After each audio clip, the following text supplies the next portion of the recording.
नमस्कार. पौष्टिक आणि शरीराला ऊर्जा देणारे खारे शेंगदाणे कसे बनवायचे घरच्या घरी ते आज पाहूया. तर चला रेसिपीला सुरुवात करू. इथे 2 कप शेंगदाणे घेतलेले आहेत. थोडेसे असे मोठे असतील ते शेंगदाणे घ्यायचे आहेत, त्यामुळे खारे शेंगदाणे खूप छान होतात.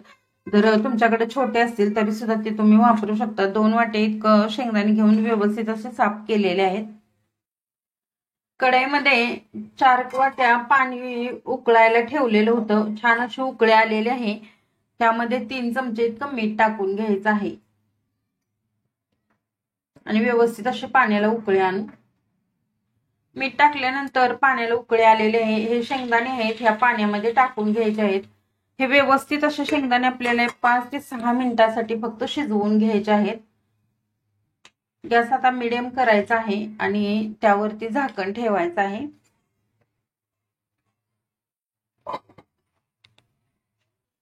पाच ते 6 मिनिट झालेले आहे. झाकण काढूया.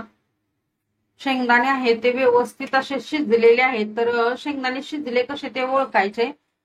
ह्याच्यावरती साल आहे ना, ह्याच्यावरती सुरकतल्यासारखे झालेले आहे बघा. पूर्णपणे ह्याची साल अकसली आहे. तर असं झाल्यानंतर शेंगदाणे आहेत ते काढून घ्यायचे आहेत.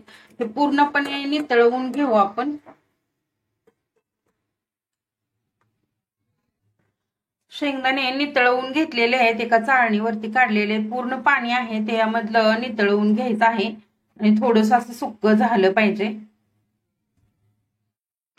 इथे एक सुती रुमाल घेतलेला आहे, त्यावरती हे शेंगदाणे आहेत ते टाकून घ्यायचे आहेत आणि 5 मिनिटांसाठी फक्त ह्यामध्ये थोडंसं ओलसरपणा आहे तो पूर्णपणे आपल्याला पुसून घ्यायचा आहे. किंवा फॅनच्या हवेखाली जरी 1-10 मिनिटं तुम्ही सुकवून घेतलं तरी सुद्धा चालू शकतं. थोडंसं अगदी असं पुसून घ्यायचं आहे. जो ओलावा आहे तो पूर्णपणे नाहीसा होतो. अशा पद्धतीनं शेंगदाणे सुकलेले आहेत, साईडला ठेवूया.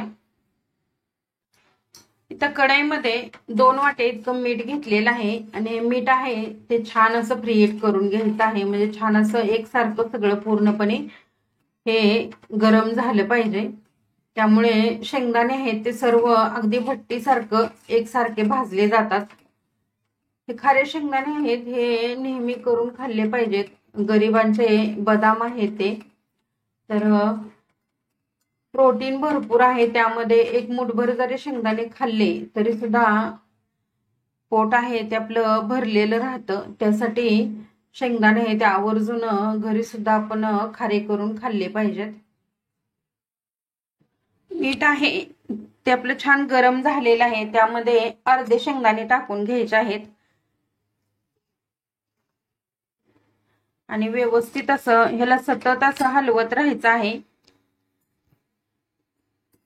त्याला मीठ जरी चिकटलं तरी सुद्धा काही हरकत नाही. जसं हे भाजत जाईल तसं ते पूर्णपणे वरचं मिठाचं कोटिंग आहे ते निघून जाणार आणि छान असे खरपूस असे आपले शेंगदाणे भट्टी सारखे भाजून निघतात. सोडायचं नाहीये मध्ये, त्याला असं सारखं हलवत राहायचंय म्हणजे एकसारखे सगळे शेंगदाणे भाजले जातात. शेंगदाणे जसं आपण भाजत जाऊ तसे वरचे टरफर आहे ते निघाले जाते. तर ऊर्जा देणारे आपल्या शरीरासाठी हे शेंगदाणे खारे करून खाल्ले पाहिजेत. तसं प्रवासासाठी सुद्धा बाहेर जाताना खारे शेंगदाणे करून नेले पाहिजेत, कारण प्रवासामध्ये टाइमपास म्हणून आपल्याला खाण्यासाठी बरं पडतं दुसरं म्हणजे तेलकट काही घेण्यापेक्षा. आणि झटपट असे हे शेंगदाणे खारे करून आपल्याला तयार सुद्धा होतात. जास्त वेळ लागत नाही. अगदी भट्टीपेक्षा सुद्धा खूप सुंदर चवीला लागतात.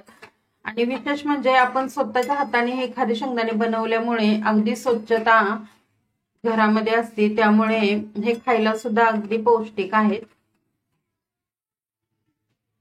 शेंगदाणे सतत हलवत हलवत छान असे भाजून घेतलेले आहेत. पाहू शकताय तुम्ही मस्त असा वर कलर आलेला आहे. आणि भाजले का कसे ओळखायचे, तर शेंगदाण्याचे घेतल्यानंतर थोडंसं असं हे करून बघायचं चुरगळून, तर हे वरचं साल आहे ना पटकन निघाले जातं.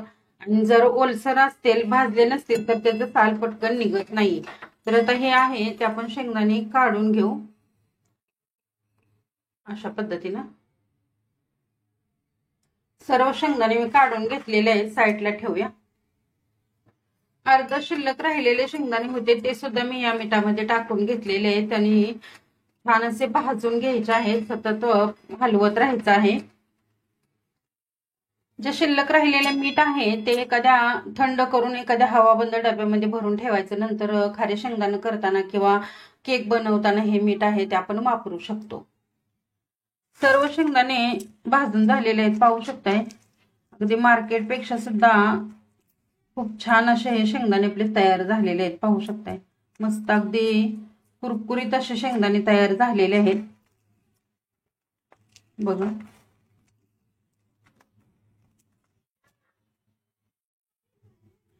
अगदी भट्टी सारखे खारे शेंगदाणे आपले तयार झालेले आहेत. अगदी कुरकुरीत असे हे शेंगदाणे तयार होतात. अगदी कोणीही ही रेसिपी बनवू शकतं. तर माझी ही रेसिपी तुम्हाला कशी वाटली ती कमेंट करून सांगा. चॅनलवरती नवीन असाल तर चॅनलला नक्की सबस्क्राईब करा. रेसिपी आवडली असेल तर मित्र परिवारामध्ये नक्की शेअर करा. धन्यवाद.